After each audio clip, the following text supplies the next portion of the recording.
Hello, you are watching episode 299 of the Keto Diet Podcast. My name is Leanne Vogel. I am a holistic nutritionist and the best-selling author of the Keto Diet, the Keto Diet Cookbook, and Keto for Women. And we have a pretty awesome show for you today. Now, we've chatted about carnivore in the past, and every time I have an episode like this, I'm like, I need to try the carnivore diet. And then I last like 2 days and I'm like, nope, I need some salad. But our guest today is really, really good at explaining why a carnivore diet may be right for some people and why plants, how inflammation plays a role in all of this, whether or not we need to focus on quality foods, how to go about this, if carnivore should be a lifelong thing, cholesterol and our concerns over cholesterol, whether we should follow a carnivore diet if we have hormone dysregulation, if we're pregnant. We go through it all. I think you're really going to like it. So our guest today is Austin Cavelli, who's a nationally certified physician assistant and dietary consultant who has treated thousands of patients with acute and chronic inflammatory diseases, including various autoimmune conditions. She is well versed in low carb and ketogenic diets, especially the carnivore diet. She helps people all over the world reduce inflammation, lose weight, and improve their health. She holds a master's in medical sciences from Cornell and focuses her approach on food quality and bio-individuality. This means taking one's health to the next level with a personalized approach for sustainability, as well as laboratory analysis tailored to the patient's specific nutritional needs and health goals. You can find Austin at qualitycarnivore.com and at qualitycarnivore on Instagram, Facebook, and she's starting a YouTube channel. So let's cut over to today's interview. And if you have any questions about today's interview or want to suggest things for the show, you can head on over here and submit your question. Okay, I'll see you over there. Austin, how's it going? Good. How are you? I'm so good. I'm so good. Thank you for coming on the show today. Oh, it's absolutely my pleasure. I'm so excited to be here on here and discuss all things keto, carnivore. It should be fun. Yeah. Okay. So you just said carnivore. And for those of you who Mhm. may not be familiar with what carnivore is, I thought maybe you could start off by just explaining what carnivore is and how it's different from the ketogenic diet. Absolutely. So a carnivore diet is an animal-based approach, and it is just eating animal products. So all meat, eggs, that includes poultry, that includes seafood, and kind of approaching it from a nose to tail, including all parts of the animal, so organ meats as well. And how does that differ? Like, are we still in keto while we're eating carnivore or not? So technically, because it is very trace amounts of carbs, it's essentially, many people refer to it as a zero carb diet. It is a ketogenic state.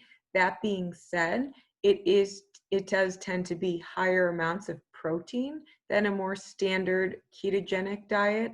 So the ratios are not necessarily, 70% fat or 70 to 80% fat and 30% protein. That protein can be higher. Some people even go as high as more of like a 50 to 50 ratio.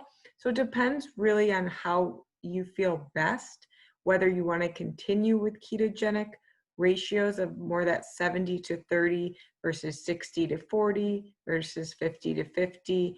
But technically, because it is zero carb, your body will still be in and out of ketosis. So when I first started the ketogenic diet and my protein macro, I think at the time was 20%. And I found that when I went over that, and now I'm talking as a beginner, when I went over that, I kicked myself out of ketosis. Why? Like how am I able to stay in ketosis on a carnivore diet, but when I increase my protein macro on a ketogenic diet, it kicks me out of ketosis?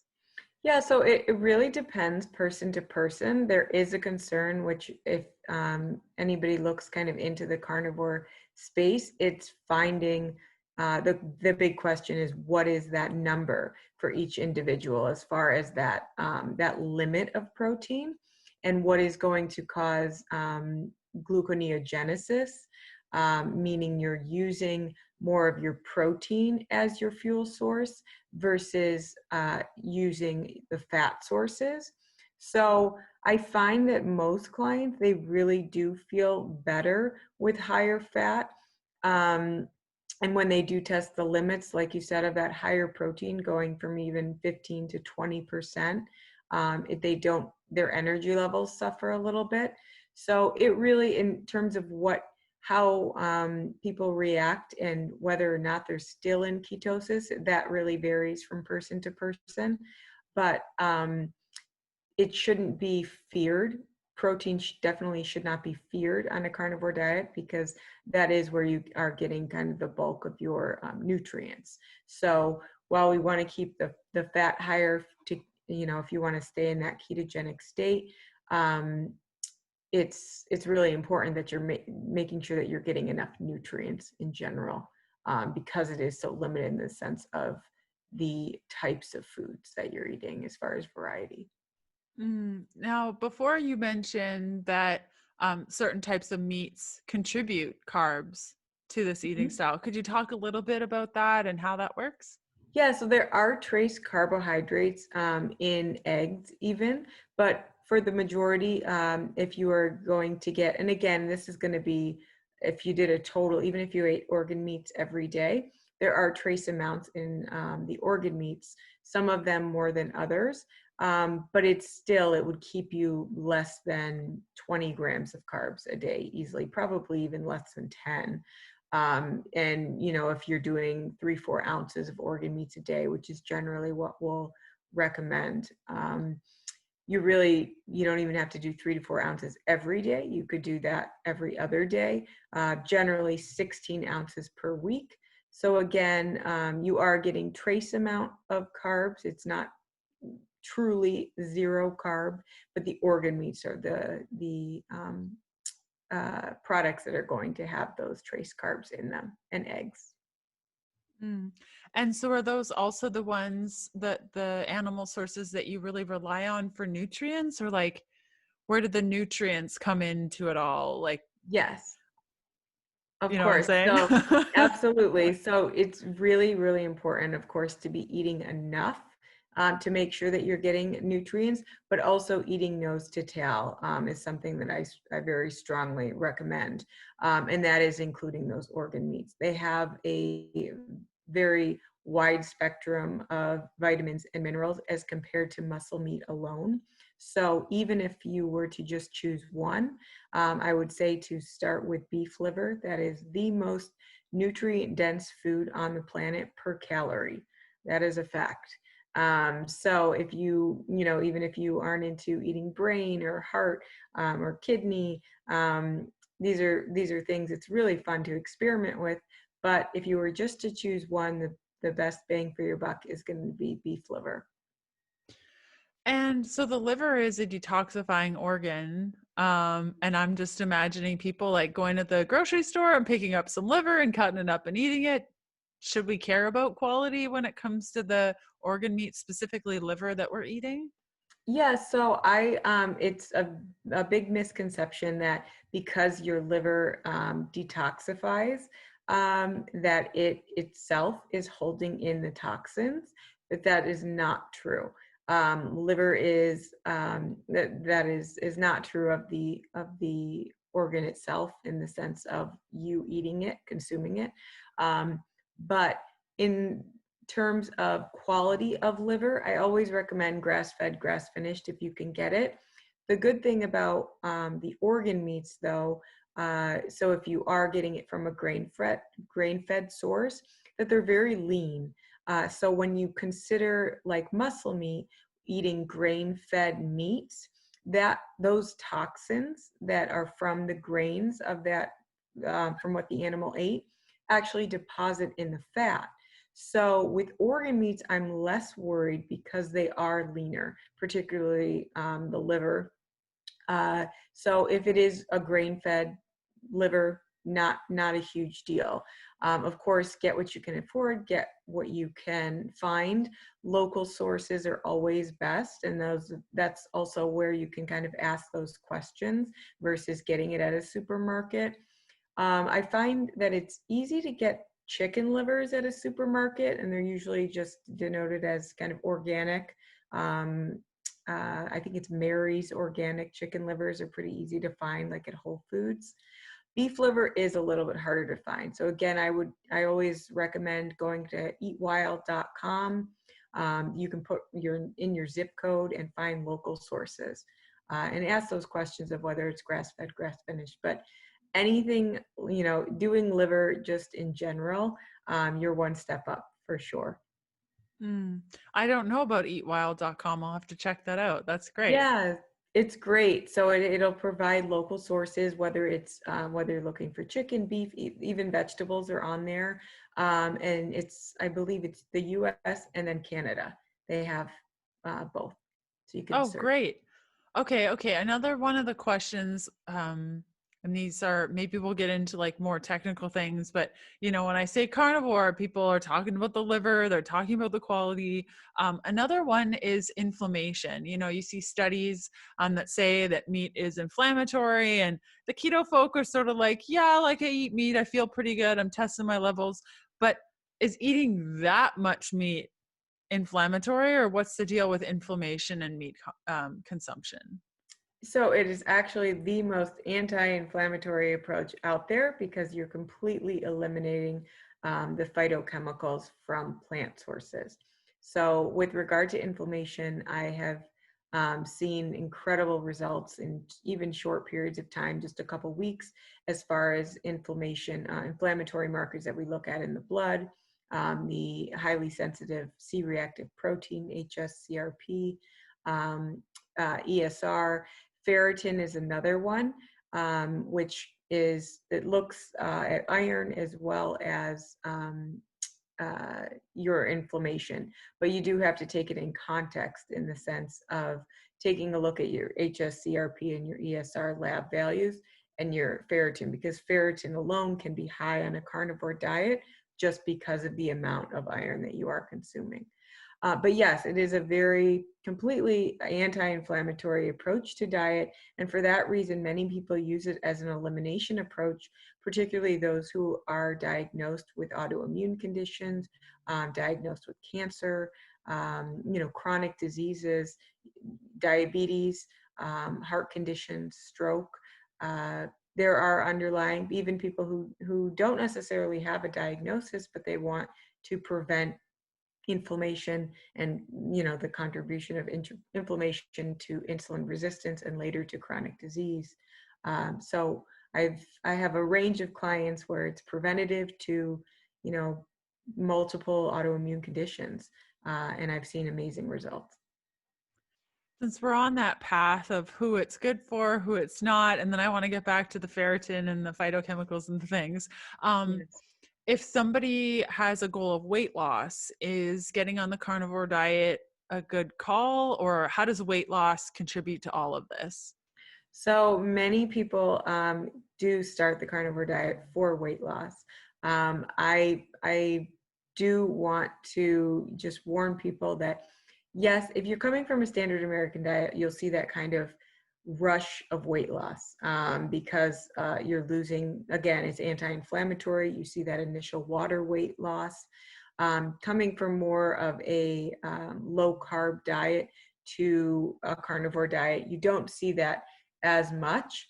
And also depending on where you started baseline in the sense of your overall health, it takes time for your hormones to regulate on a carnivore diet. So the initial going onto it just for weight loss, I do not recommend. And the reason for that is because people will just get very frustrated. It is an approach that heals from the inside out. So initially, you will probably gain weight because as long as you're eating normally as you would, you're not restricting, you're eating until satisfied, you are eating more nutrient dense and more calorie dense foods with the meat and the amounts of fat and protein. So initially people gain weight, and then once their hormones are regulated with the higher amounts of fat that they're getting, because it's very important to eat enough fat with carnivore, not only for calories, but also for hormone regulation, as these are the backbone of our hormones. So once those hormones are regulated, then the weight will come off, but it does take time, and people very often get frustrated that it's not sooner than later. Yeah. And so with hormones, are you speaking about estrogen, progesterone specifically, perhaps testosterone also, or what have you Yeah, seen when it absolutely. comes to hormones? All across the board. But even specifically with women, their hormones being more estrogen dominant, kind of dialing into that.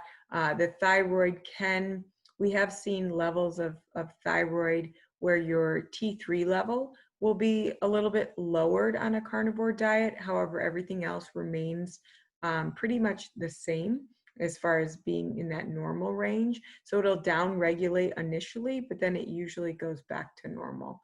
But as far as hormones and cortisol, those, particularly if you're restricting how much you're eating, if you're still drinking a lot of even a daily coffee, that can play a toll on hormone levels and your cortisol, morning cortisol and blood glucose levels. So all of these things, it's really important to, again, kind of eat as not tracking, not restricting, and just letting your body tell you. Like I remember when I first started, I was eating 3 and 4 pounds of meat at a time. So I obviously had a place where I needed to heal inside, and I did initially gain weight, but it's been no problem since then. So Mm. it does take time to regulate these hormones. And are there certain women specifically that maybe because of hormone irregularity shouldn't go on the carnivore diet, or what are your thoughts on that? So I think that as an elimination approach, if anybody's struggling particularly with digestive issues, I think it is a good approach all around to try.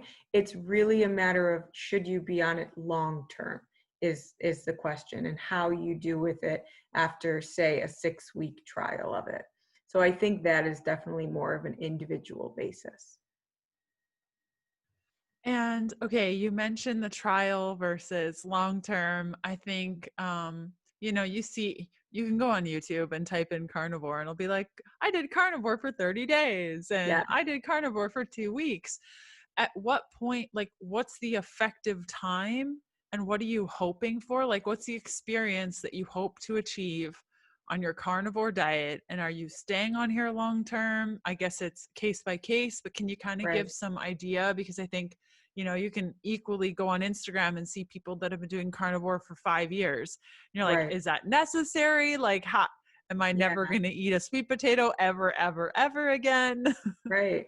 No, for sure. Some people, that it's more just a matter of they like variety in their diet, and that's totally okay. Other people, it is, I have an autoimmune condition and I need to heal. So the people with, who just want to try it, I'd say maybe the 30-day trial or the 6-week trial, go for it. See, as even people with digestive issues saying that they've noticed more bloating or their sleep has been altered. If there's a specific symptom where you want to dial in a little bit more, you're on a ketogenic diet, carnivore would be the next way to take it one step further to see if it's something specific in your diet as far as eliminating plant sources and then reintroducing them one at a time. It's a good, in that sense, a 4-week or 6-week, I would call that more of a reset. In the sense of more like 3-6 months, that would be a minimum in my mind for people with autoimmune conditions, more chronic conditions, to really kind of allow their body to heal more long term. And even then, like 3 months is a very short time. I'm not sure that you'll see everything completely healed in 3 months. It could take up to a full year, even, for depending on the autoimmune condition and what you're struggling with. So in terms of long term being on carnivore for years and years and years, people tend to feel better on it, and it's totally a personal choice. Do you need to be on it for years and years and years? No, but if you like how it makes you feel, and you like your day-to-day, your energy is maintained, your overall, you're still having, as a woman, you're still having your periods, you are eating enough, and you wanted to continue it for years. Do we have research on the carnivores that are 10 years out? No, but even that's can even be said with a low carb diet. We're still finding that information out. So we don't know the exact answers, but again, we're basing it more on anecdotal data as far as how you feel. So how long you want to carry it out is totally up to you. Mm. And I know that there are a lot of women in our community that are either working to become pregnant or they're pregnant right now. What are your kind of feelings on pregnancy with carnivore and how to make that work, if at all? Absolutely. It's a great question. I actually recently was speaking with Dr. Kiltz. So Dr. Rob Kiltz is a fertility specialist in New York, actually from the area that I'm from. He's very well known. CNY Fertility is his website, so definitely check him out. Very knowledgeable doctor.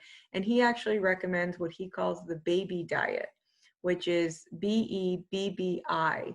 So it's bacon, eggs, beef, butter, and ice cream. And he makes a carnivore style ice cream with heavy cream and raw milk and tallow, I believe. But he has a video on how to make it. And he recommends this for all of his patients who are looking to have a baby, or doing IVF, even for those who don't necessarily need to do IVF, but have a condition where they want to reduce inflammation. So he has, very, very commonly recommends keto and then this baby diet for even those who are continuing to struggle, even on low carb. So I definitely recommend it as an anti-inflammatory approach. And I've seen amazing results for fertility. No, by no means do I recommend, that you absolutely have to have carbs for fertility. And if somebody, ends up getting pregnant, they're doing all the ice cream and all the things, and that's Yes. really fun. I wish I could eat dairy. It sounds Right? delicious. I Um, know. and so then they get pregnant. Can they continue to be carnivore? Like, have you seen women, I guess, continue to be carnivore during their pregnancy also? Yeah, so I have seen people who have been carnivore throughout their entire pregnancy. One of the big concerns is getting enough folate for prevention of neural defects or neurodegenerative, or not neurodegenerative, excuse me, neural tube defects for in their child. And so that is something that you would need, again, to incorporate a nose to tail approach. The folate is highest in your organ meats. I think nose to tail is very important for women who are pregnant. They do not, you don't, so it's safe to be carnivore throughout your pregnancy.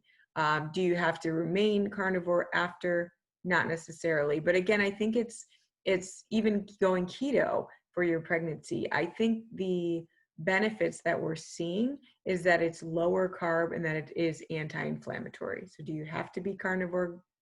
Absolutely not. But I think taking an anti-inflammatory approach with cutting out the seed oils, the vegetable oils, the refined sugar, I think that is most important to start by far.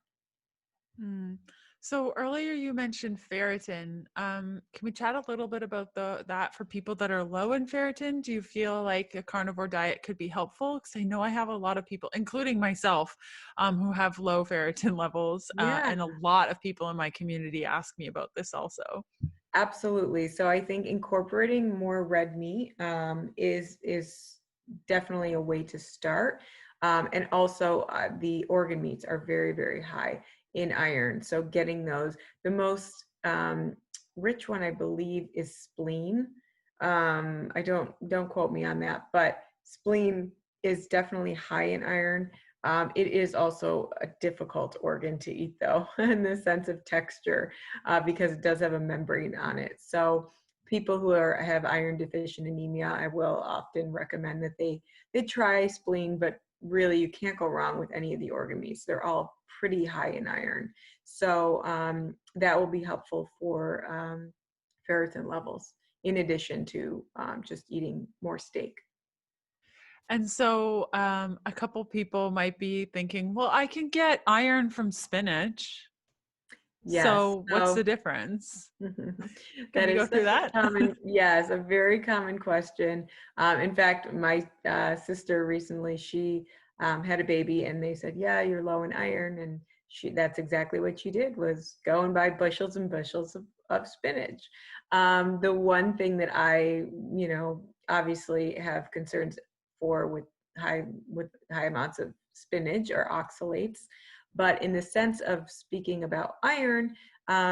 Iron, the availability of the iron is what we have to focus on in spinach versus red meat. And so the bioavailability of the nutrient is definitely lower in spinach. I believe, I'm not sure the exact, there's a diagram about it, and I believe it was in the Carnivore Code. Dr. Saladino had put it in his book as well, as far as how many cups of spinach that you would need in order to equal, a 3-ounce portion of meat. And it was a pretty significant amount. So again, it's the bioavailability of that iron that is lower in spinach as compared to the meat. And whether or not it's heme iron or non-heme iron, that's another factor. So the type of iron is different in a plant source versus in an animal source.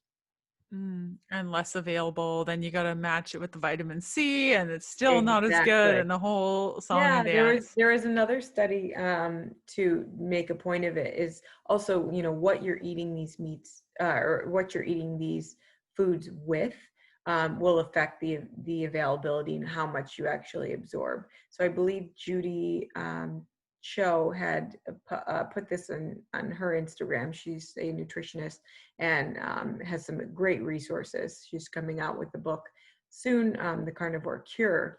So it was zinc in oysters that was looked at, and it was not, if you had the oysters by themselves versus having them in combination with corn tortillas or having them in combination with beans, the amount that you absorbed of that zinc was significantly less with the beans and the corn tortilla. So another example of just, yes, you could be eating it, but your body may not actually be absorbing it in total. I'm glad that you brought up oysters. So I had a serum test of selenium 3 months ago, and I bought 6 cans of oysters and I ate them in 3 months. Yeah. Like just picked away at it, and now my selenium level's perfect. Before it was very, very low. And so Yes, just that little change, and I had been trying absolutely. to increase it for years with a supplement, did nothing. Yes, So those little things. absolutely. Zinc and selenium oysters are a great source. The organ meats, same thing. They have high amounts of selenium as well. And yeah, so there is a very dogmatic approach to carnivore, and especially just how it can seem in the social media space as far as just eat meat. But it really is important to incorporate, even if you just do seafood once a week or a couple times a month, to incorporate different sources, so that you're making sure that you're kind of covering your bases as far as nutrients. Just eating steaks all day, every day is not something that I'm a huge fan of. I think it's important to, like you said, do oysters once in a while, or if you're, a big concern is that, oh, chicken and pork, it's not as satiating, or there's concerns for the linoleic acid and the fact that they are still being fed grains or soy, because they do require a supplemental feed versus just eating beef. But, eating those things once in a while to cut out an entire animal source, even on a diet that's already pretty restrictive, I think having that variety, you are going to be getting a little bit different nutrient profile from chicken versus beef, and once in a while it's not going to hurt you by any means. Did you always love the nose to tail approach? Because I mean, I will eat just about anything. It took me a little while to get comfortable with liver, only because it was like I was vegan, and to eat the liver of another animal was just disgusting. But I enjoy the taste. But I know that there are a lot of people that are hearing this and they're like, sorry, what do you want me to do with what? Right. Did you always love this, or do you have tricks on how to make it not taste like liver or not taste like spleen or? Totally. So I think it's a big mental struggle, for sure, especially if you didn't grow up eating organ meats. I went over, I had gone over to Italy, it's been almost 2 years now, but organ meats are in Europe, they're on the menu anywhere you go. So of course I tried them and I loved them. Again, taste was never an issue for me. A lot of times I think it's more the texture than anything. So first, it's wrapping your head around the fact that it is an organ. And once you get past that and you realize that it is very nutrient dense, I think, then it's a matter of dealing with the taste and the texture. So as far as texture, I personally like to eat most everything raw, but that's not always the, number one thing for everyone else. So I would recommend first starting to put it, to freeze it and put it in little, like 1 ounce, cut it into 1 ounce portions, 1 to 2 ounces, and take it frozen, swallowing it like a pill to get it in. That will also take away from the taste. When it is frozen, you're not tasting it as much. If you want to experiment more with incorporating into your meals, the best first option, I think, would be to put it into ground meat, and usually 10%. If you have a pound of meat, like just 10%, adding of liver or heart is most common. You will barely taste it, and then you can make it into your burger patty or your meatballs, or however you like to do the ground meat. Other options is really just playing with the different textures in how it's cooked. So I have taken upon myself to help clients figure out what is the texture that they like. If they don't want to do it raw, is baked better for them? Is, pan searing it better? And different organs they'll get more rubbery if you pan sear it, versus if you bake it, it'll kind of keep that tenderness to it. So baked kidney, I think kidney is best baked. That's one of my recommendations for that. Liver, a quick pan sear, keeping it more raw on the inside, makes it less tough and less that kind of chewy texture that people recognize with liver. Heart is very easily, if you grill it or pan sear it for just a couple seconds, but grilling it is definitely best. And it tastes, it is a muscle, so it tastes like a steak.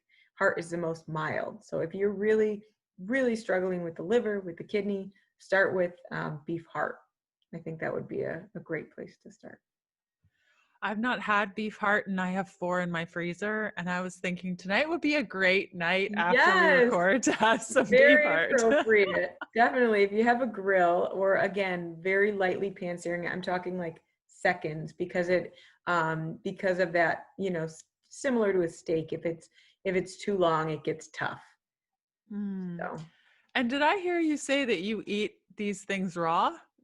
I Is that do. what you were saying? Okay, great. You're I hardcore. do. Yes. No, I know. And it's really, so liver to me, when I cook it, it tastes, some people can say, oh, it tastes like metallic. And I think it's because of when you heat the minerals that are in it, it does, it has that metallic taste. So for me, I think liver tastes sweeter when it is raw. When it's grass-fed, grass-finished, and raw, it has a sweet taste to it. It may just be my taste buds, but I think there are a couple other people in this world that would agree. So I don't recommend cooking liver that long because of that metallic taste that people will complain about. The other thing is soaking it. That can be helpful for that metallic taste. So whether you soak it even in just salt water, or if you soak it in milk, that's another consideration for that metallic taste. But yeah, I do enjoy them raw, especially summertime. I'm not opposed to cooking it, but it just depends on kind of the temperature outside. And I'm in San Diego, so it's 75 and sunny year round. So I will generally go more raw. Okay, That's amazing. just me. Hashtag life goals. Maybe one day. Okay, so we've chatted a lot about meat. I'd love to switch gears a little bit. You Yeah, talked about oxalates and phytochemicals in plants, like I mentioned spinach, and you're like, ooh, oxalates. Can we just talk yeah, about like why plants? Why are plants causing this inflammation when we have autoimmune conditions? Why is it that carnivore is perhaps a great option for people? Like, why plants? What's so bad right. about them? Right. I totally agree that some people can tolerate plants and they're fine. But yeah, when you have people who have autoimmune conditions or they have these chronic diseases, it is important to consider, the plant sources as well. For example, people who have arthritis and they're incorporating a lot of plants because they were told that eating less meat, again, more plants, white rice or lean meat like chicken. That's your healthy option. But you do have to consider what is in plants. So phytochemicals or anti-nutrients, they vary depending on the type of plant, but essentially the plants have evolved, which they're very smart in creating these chemicals so that they are not eaten by humans or by animals. So spinach, for example, like we talked about, oxalates for someone who has arthritis and they're eating a diet high in plants or in vegetables. That is a consideration because oxalates are basically these kind of crystallized structures in the plants that get deposited in throughout the body and in the joints, particularly, that you can see an increasing joint pain. So it has an inflammatory effect.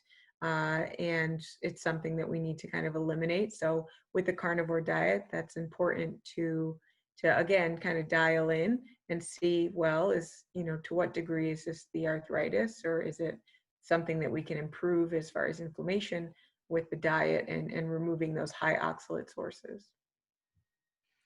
So I tried a carnivore diet and I lasted, I don't know, maybe I think it was like 6 days because all I could think about was having strawberries. Like, I love plants. I love eating plants. I feel good when I eat plants. I Mhm. just love plants and also meat.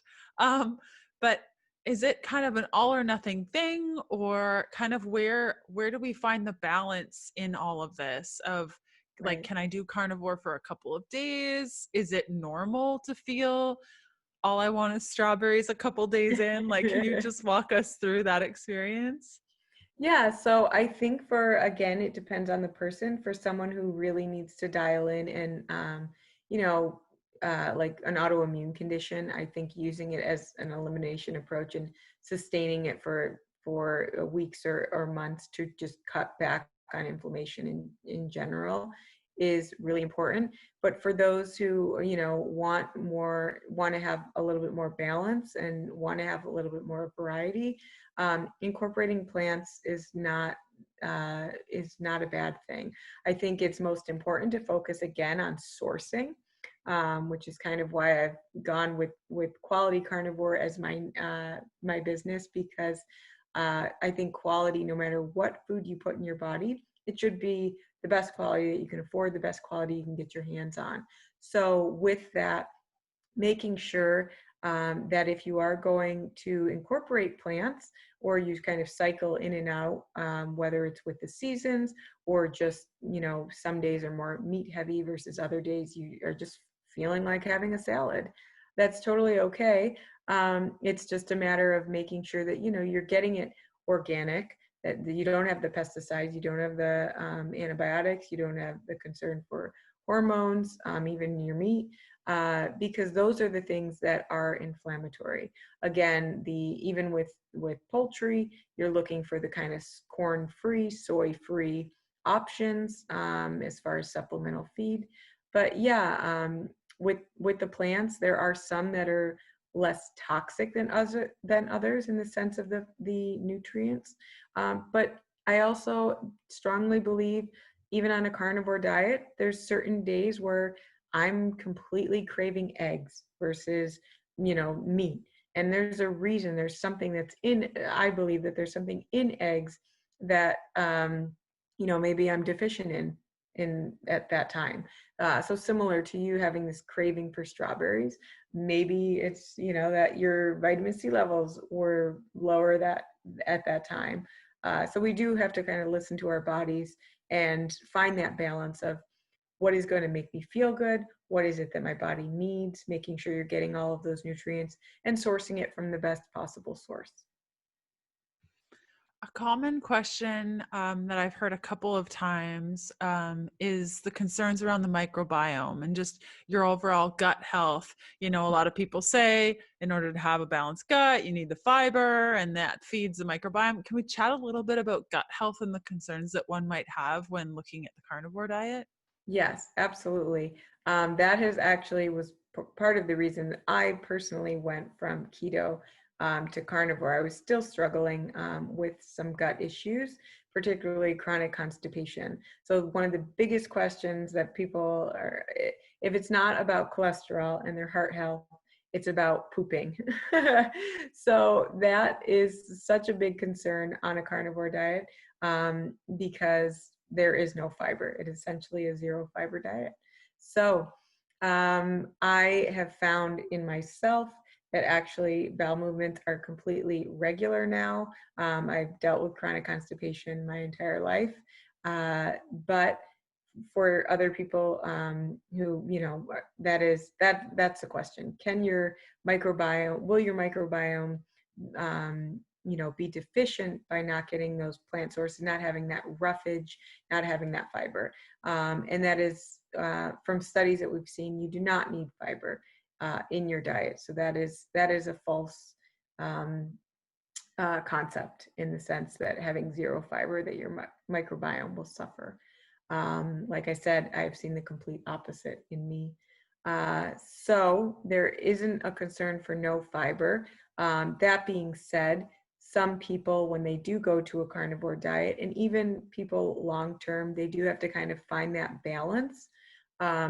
As far as diarrhea, it is very common initially, particularly because you are removing that fiber. So the food is moving more quickly through your bowels. And for that reason, because you don't have that fiber, and for that reason, you'll experience diarrhea. Your bowels will get used to this. They will adapt, but it will take several weeks. Joe Rogan actually made this very apparent on his podcast when he tried the carnivore diet, that it was, this kind of uncontrollable diarrhea that he was experiencing. And it's like, it will come out like water. So initially, that adaptation period, very, very common. And then people will also experience some constipation, because your body is absorbing all of these nutrients, again, depending on where you're coming from in terms of health. But your body is absorbing all of these nutrients. And so you have less to produce in the sense of your bowel movement. So you'll go less frequently. So that's another common thing initially. But long term, you will adapt your microbiome. Really, again, we don't have the studies testing long term. I mean, even short term gut studies or with a low carb diet are very far and few between. So it's something we need more data on. But anecdotally, we haven't seen any problems with the gut. There was a woman that submitted a question for today's episode, and she said that she had been on carnivore for a year, but she's still dealing with bloating, digestive issues, constipation. You don't have all of her facts and all the things, but I'm Yeah. just wondering, she submitted it and she submitted it a couple times. So I said, I'll at least ask Austin if she just knows, Yeah. perhaps. Are there any tips that you might have for her? So as far as, bloating, she's been on it long term Yeah, for a year. She said she's for been 1 year. carnivore for a year and she Okay. came from a ketogenic diet. Okay. Yeah, that's a good amount of time. And so I wouldn't think that it would be anything as far as adaptation. Sometimes it can be your fat sources. Some people digest fats better than others, and it depends on how that fat is introduced to the body, whether it's rendered in liquid form or more solid. So with constipation, sometimes I would expect more commonly it's diarrhea with rendered fats. To have more constipation, it could just be that protein levels are too high and it may not be enough fat. But if you are to incorporate more fat, I would say to start with the more solid forms of the fat, because it can go the other way and you can get more diarrhea with the rendered fat. But yeah, bloating, it can be this slow digestion, whether or not she has a gallbladder is a question. People without a gallbladder, by all means, as you know, can do keto.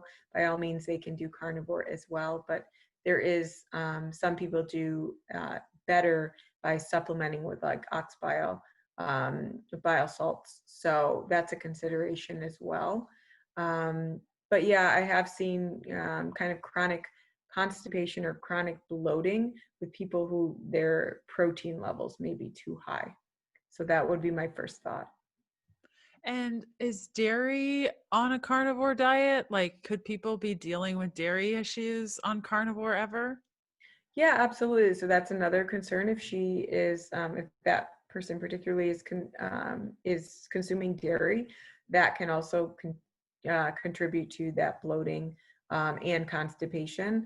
But dairy is technically, I hate to say the word allowed, but is incorporated on a carnivore diet. I'm personally lactose intolerant, so I don't incorporate it.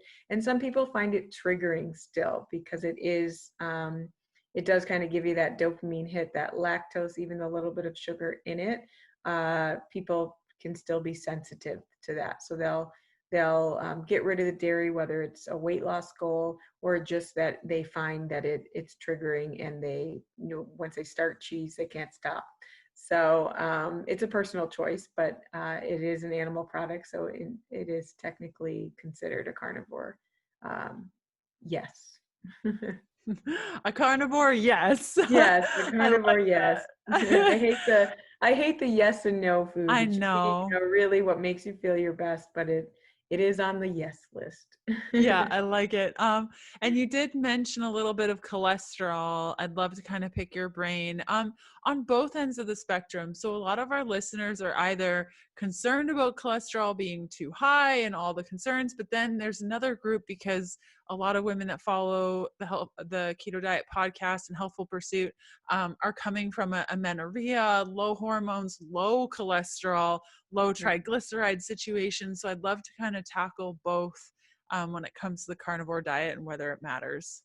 Yeah, so personally, as far as the studies that we've seen thus far in low carb diets and actually in comparison to low fat diets, everything about cholesterol, as far as cholesterol causing heart disease, Dr. Ansel Keys, that study that was limited, that is a myth. So that is a definite myth. And we've seen improvements in HDL with these low carb. We haven't, there aren't specific carnivore diet studies, but because again, it is a low carb approach, it's an anti-inflammatory approach, and your fat is high as compared to the low fat diets studies that we've seen. When we compare these two groups of people, HDL improves, and the total to HDL ratio also improves. So cholesterol, we've seen improvements. That being said, LDL very commonly will go up in the setting of the ketogenic diet as well as the carnivore diet. And that now, and I like to tell clients that is a good thing.